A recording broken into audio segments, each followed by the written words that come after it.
Sources of current पर बात करते हैं स्टूडेंट्स। इलेक्ट्रिक करंट पर हमने बात की थी कि किस तरह हम इलेक्ट्रिक करंट को प्रोड्यूस करते हैं। फ्री इलेक्ट्रॉन्स पर हमने बात की, मेटालिक कंडक्टर्स पर हमने बात की।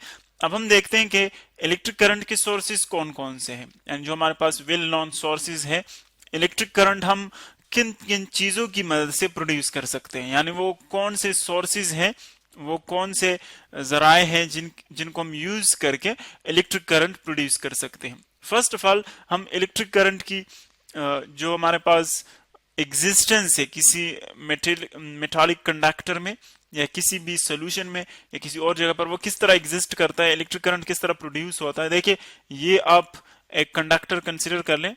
फॉर एग्जांपल एक मेटालिक कंडक्टर है, यू एक मेटल, इसका आप ये पोर्शन कंसिडर कर लें। फॉर एग्जांपल ये हमारे पास है एक कंडक्टर।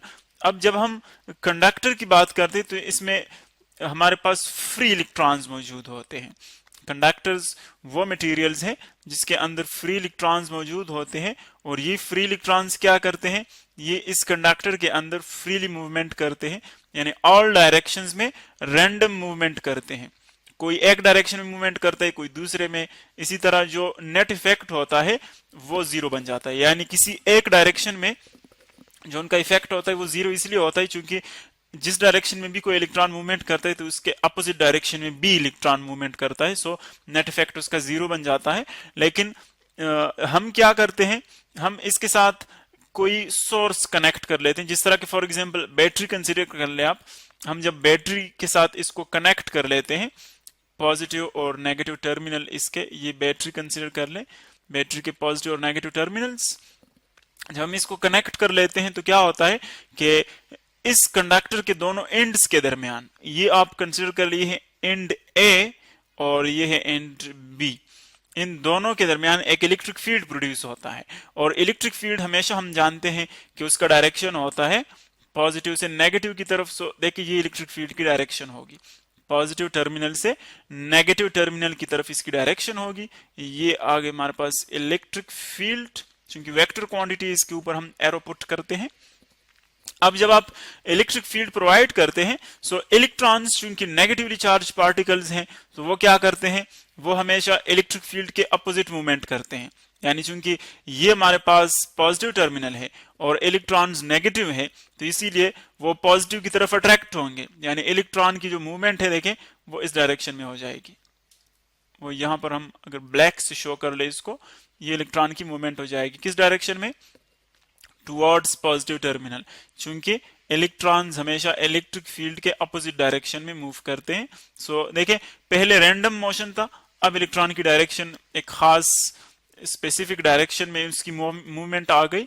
सो जब एक स्पेसिफिक डायरेक्शन में इसकी मूवमेंट आ गई तो इसका मतलब ये हुआ कि इलेक्ट्रॉन्स की जो कंसेंट्रेशन है या उसका जो इफेक्ट है सारे इलेक्ट्रॉन्स का, वो एक डायरेक्शन में बढ़ जाता है। यानी फॉर एग्जांपल इस डायरेक्शन में सपोज 50 इलेक्ट्रॉन्स मूवमेंट करते हैं, 50 इलेक्ट्रॉन्स, और इस डायरेक्शन में 3 इलेक्ट्रॉन्स मूवमेंट करते हैं, तो इफेक्ट इस डायरेक्शन में ज्यादा होगा लेफ्ट की तरफ, क्योंकि यहां पर ज्यादा इलेक्ट्रॉन्स मूवमेंट करते हैं। तो इसीलिए जिस डायरेक्शन में इफेक्ट ज्यादा होगा वहां पर हम कहते हैं कि electric field exist, electric current exist करता है।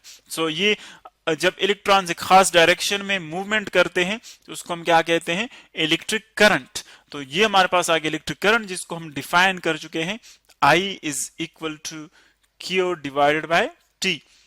एक सेकंड में किसी खास एरिया से, क्रॉस सेक्शन एरिया से कितना चार्ज पास हो रहा है उसको हम इलेक्ट्रिक करंट कहते हैं, और इसकी जो यूनिट है वो हम पढ़ चुके हैं, दैट इज एम्पियर, जिसको हम कैपिटल A से डिनोट करते हैं। अब देखिए, अगर फॉर एग्जांपल हम किसी इलेक्ट्रॉन को मूवमेंट देना चाहते हैं, उसको मूव करना चाहते हैं, तो हम क्या प्रोवाइड करते हैं, इलेक्ट्रिकल एनर्जी। तब जो है वो एक पॉइंट से दूसरे पॉइंट तक मूवमेंट कर सकता है, तो हम प्रोवाइड करते हैं इलेक्ट्रिकल एनर्जी। जब इलेक्ट्रिकल एनर्जी ना हो तो इलेक्ट्रॉन जो है वो मूवमेंट नहीं कर सकता। अब फॉर एग्जांपल हमने एनर्जी प्रोवाइड की इस इलेक्ट्रॉन को, ये यहां से आता है, सपोज नेगेटिव टर्मिनल से आता है पॉजिटिव तक, यहां पर आ जाता है, एनर्जी इसने यूज की। अब अगर और एनर्जी हम प्रोवाइड नहीं करते तो इसका मतलब क्या है कि इसके बाद इलेक्ट्रॉन्स की मूवमेंट स्टॉप हो जाएगी, बिकॉज जब हम एनर्जी प्रोवाइड नहीं करते तो करंट हो जाएगा zero, electric current will be zero. और इलेक्ट्रिक करंट तब एग्जिस्ट करेगा जब तक हम इसको एनर्जी प्रोवाइड करते जाएं। इसका मतलब ये है कि इलेक्ट्रिक करंट को मेंटेन रखने के लिए हम क्या करेंगे, उसको कंटिन्यूअसली इलेक्ट्रिकल एनर्जी प्रोवाइड करेंगे। और ये इलेक्ट्रिकल एनर्जी हम किन किन चीजों से ले सकते हैं उनको हम कहते हैं सोर्सेज ऑफ करंट। इनमें जो हमारे पास आम कॉमन जो हम यूज करते हैं सोर्सेज, वो फर्स्ट हमारे पास है केमिकल एनर्जी। केमिकल एनर्जी को हम यूज करते हैं और ये केमिकल एनर्जी प्रोवाइड करते हैं हम, और वो कन्वर्ट होती है इलेक्ट्रिकल एनर्जी में। और ये हमारे पास जहां पर यूज होती है, एक हमारे पास है प्राइमरी सेल और एक है सेकेंडरी सेल। सेल्स आप जानते हैं जो हम यूज करते हैं, आप वॉचेस में यूज करते हैं, रेडियोज में यूज करते हैं, रिमोट कंट्रोल्स में यूज करते हैं। वो हमारे पास इलेक्ट्रिक सेल्स होते हैं जो केमिकल एनर्जी यूज करते हैं। इनके अंदर केमिकल रिएक्शंस होते हैं, केमिकल एनर्जी यूज करते हैं, और वो केमिकल एनर्जी कन्वर्ट होती है किस चीज में, इलेक्ट्रिकल एनर्जी में। सो जो प्राइमरी सेल्स होते हैं वो एक मर्तबा एनर्जी यूज करते हैं, उसके बाद वो रिचार्ज आप इसको नहीं कर सकते, रिचार्ज इसको नहीं कर सकते।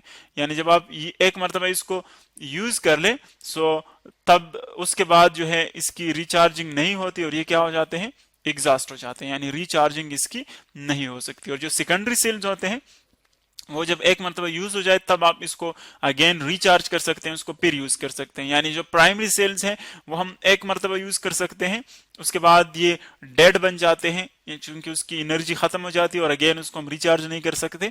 जो सेकेंडरी सेल्स हैं उनकी जब एनर्जी खत्म हो जाए उनको हम अगेन रिचार्ज करके उसको री एनर्जाइज कर लेते हैं, एनर्जी अगेन उसको प्रोवाइड कर लेते हैं, फिर उसको हम यूज कर सकते हैं। तो ये फर्स्ट टाइप था, फर्स्ट सोर्स, कि वो सोर्स जिसमें हम केमिकल एनर्जी यूज करते हैं और वो अपीयर होती है एज अ इलेक्ट्रिकल एनर्जी, उसको हम कहते हैं केमिकल सोर्स।